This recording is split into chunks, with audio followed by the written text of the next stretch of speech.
Anda harus paham bahwa penyair Indonesia itu makhluk yang paling sensitif. Ya. Saya tidak tahu sejak kapan negara dan seni ini bercerai lalu malah berhadapan-hadapan dan berseteru. Itu sangat menarik untuk diamati. Apa kuasa saya untuk menasehati Dorothea Rosa Herliani, John McLean, dan lain-lain. Jadi sebetulnya saya ini hanya teman berbincang Dorothea dan lain-lain itu, bukan penasehat. Dan ya, dan apa yang ide yang saya berikan kepada Rosa atau pendapat saya itu sama sekali tidak mengikat, karena memang eksekusi tetap dilakukan oleh tim editor. Saya dan teman-teman tadi tidak punya kuasa untuk memutuskan sesuatu, saya hanya memberi pertimbangan. Misalnya begini, Anda harus paham bahwa penyair Indonesia itu makhluk yang paling sensitif. Ya. Persoalannya bagi editor, yang mungkin nanti juga akan menimbulkan masalah ya di kalangan penyair, saya tidak tahu. Mengapa penyair ini masuk, kok saya tidak? Itu sensitif sekali. Seakan-akan kalau tidak masuk antologi itu lalu saya tidak eksis begitu loh, tidak diakui. Ini problem karena penyairnya itu ribuan dan harus memilih. Dan pilihan itu kadang-kadang pertimbangannya karena keterbatasan. Jumlahnya itu dibatasi, ketebalan buku ini dibatasi. Nah, ya. Juga kalau yang untuk live ini kan kami juga mempertimbangkan tentang penerjemahannya. Itu kalau penerjemahannya susah. Betul. Kami menemukan ada puisi bagus sekali, misalnya punya Remi Silado itu saya suka gitu, salah satu judulnya panjang sekali gitu. Jadi kan ini memakan space ruang untuk puisi yang lain gitu loh. Nah, ya, betul. Jadi pertimbangannya antara itu. Tapi saya yakin ini akan menimbulkan keresahan di kalangan penyair. Kok saya tidak masuk antologi, saya tidak diakui sebagai penyair itu loh. Nah itu perkara-perkara kayak gini sering menjadi masalah dalam dunia sastra. Bukan masalah karya, akhirnya masalah kok kamu masuk, kok aku tidak, kok aku cuma dipilih 3, kok tidak 5. Kalau saya kan kebalik, kenapa puisi saya diambil 3, saya pengennya 1, padahal seperti itu. Kalau saya misalnya itu loh. Terus pertimbangan penerjemahan, saya ingin Celana Ibu itu masuk, tapi tidak bisa diterjemahkan, kan saya tidak bisa protes, contohnya itu. Lalu salah satu pertimbangan yang saya berikan kepada editor, saya juga pusing itu, terus itu saya draftnya itu banyak sekali dan berulang-ulang, dan itu harus dikurangi, itu yang membuat saya sedih itu, harus dikurangi terus, itu terjadi pengurangan.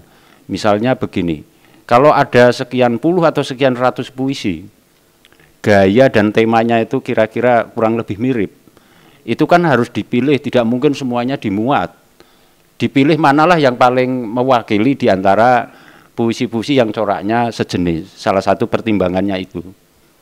Tetapi juga kadang saya mengingatkan editor, kalau ada penyair-penyair yang karyanya terlewat, padahal itu menunjukkan fenomena yang menurut saya penting. Misalnya kan kita pernah lama mikir ini karyanya Gusmus ini masuk apa tidak.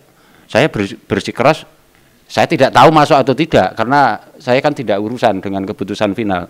Saya mengusulkan puisi-puisi Gusmus itu mewakili kecenderungan atau corak tertentu lah, bahwa dia berasal dari pesantren, puisinya mengandung autokritik, itu mungkin fenomena yang menarik, salah satu pertimbangannya itu. Kemudian yang paling susah itu menghadapi puisi-puisi yang reformasi itu loh. Wah itu kan banjir puisi, banyak sekali itu. Kita harus menyeleksi wah dan puisinya itu ya kayak gitulah itu. Nah saya ingin memberi pertimbangan, apakah kita akan menampilkan Indonesia yang pemarah seperti itu. Puisi seperti apa yang akan kita pilih dengan tema yang sama, puisi-puisi yang ditulis pada era reformasi, dan itu banyak sekali.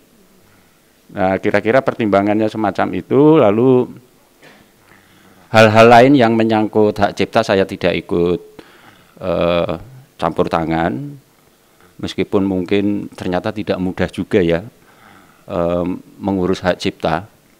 Tadi saya sama John sampai berpikir mungkin alangkah baik kalau dalam festival ini ada sesi khusus menyangkut hak cipta karya sastra karena ternyata itu rumit sekali dan itu belum pernah dibahas. Ternyata memang dialami juga ini oleh Lontar. Untuk mengurus puisi yang secara ekonomis itu enggak seberapa nilainya, susahnya minta ampun. Seakan-akan menyangkut hidup mati itu loh. Saya agak, padahal puisi saya dicuri juga saya relakan itu kadang-kadang itu. Ini ada kendala-kendala non teknis yang memang bisa menjadi masalah besar, tetapi sekali lagi tugas saya hanya memberi sumbangan pendapat untuk memilih karya di antara ribuan puisi yang sudah dikumpulkan oleh tim editor dan juga mengamati kalau ada yang terlewat, dan ternyata memang sampai saat terakhir ada yang terlewat. Ya mungkin John bisa cerita itu. Ada mungkin penyair yang terlewat, dicek lagi dan saya pun mungkin juga kelewatan, tidak kurang cermat karena terlalu banyak penyair sih itu banyak sekali. Sehingga buku ini memang jangan dianggap sebagai kumpulan karya puisi-puisi terbaik Indonesia. Mungkin kalau maksudnya itu perlu dibuat antologi sendiri yang beda dengan ini. Jadi buku ini ingin menampilkan keberagaman Indonesia melalui puisi. Misalnya ini ya, ada puisi dengan latar belakang budaya Tionghoa. Saya waktu itu tidak berpikir puisi ini bagus atau tidak, tetapi ini mewakili latar sosiokultural tertentu. Tentu saja ada bukan standar lah, ukuran minimal lah sebagai puisi itu bisa dinikmati, bukan karya yang terlalu buruk lah itu misalnya itu. Kira-kira begitu tugas saya.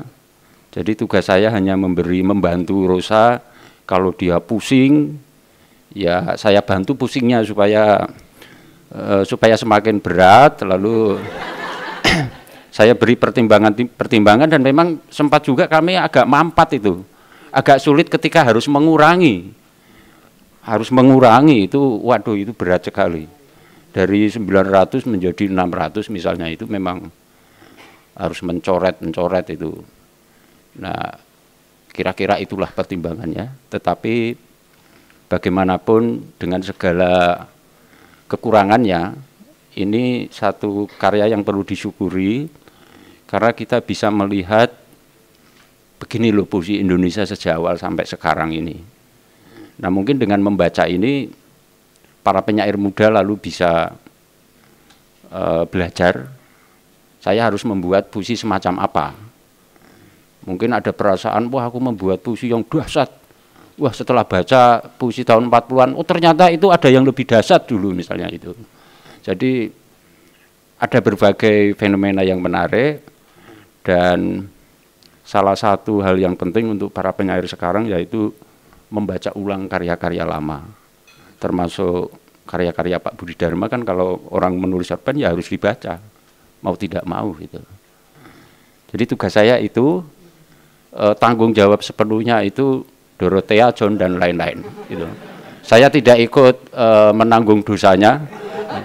Jadi, ya karena saya tidak punya otoritas untuk ikut memutuskan, hanya memberi pertimbangan. Salah satu hal menarik yang mungkin bisa diamati, ini pengamatan saya pribadi ya, memperhatikan perkembangan puisi Indonesia. Pada awalnya puisi Indonesia, kalau kita perhatikan karya Muhammad Yamin dan Rustam Effendi, puisi atau sastra itu menyatu dengan perjuangan kebangsaan. Jadi cita-cita kebangsaan itu diwadahi atau diekspresikan melalui puisi. Jadi menyatu di situ.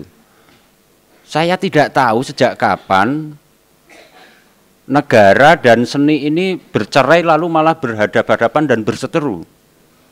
Itu sangat menarik untuk diamati karena pada awal-awalnya itu kalau kita baca puisi Muhammad Yamin dan puisi Rustam Effendi, jargon-jargonnya itu, semboyan-semboyannya itu memang mewadahi cita-cita kebangsaan, perjuangan bangsa. Nah sejak kapan dan sampai sekarang negara dan seni itu seakan menjadi dua pihak yang berseteru. Sebetulnya ini di luar posisi saya sebagai dalam tanda petik penasehat, tapi saya ingin mendapatkan dalam antologi ini fenomena itu. Sejak kapan terjadi kecenderungan semacam itu, sehingga sekarang kesenian ini seakan menjadi inferior di hadapan negara atau menjadi terdakwa yang harus selalu diawasi, dijaga itu loh. Padahal awal-awalnya kan tidak. Itu terjadi persekutuan yang mesra antara puisi dan bangsa dan cita-cita bangsa, itu yang juga ingin saya amati, dan mungkin ini juga bisa menjadi bahan pengamatan yang menarik untuk para pembaca di luar negeri untuk melihat perjalanan negara dan seni di dalam konteks Indonesia itu bagaimana.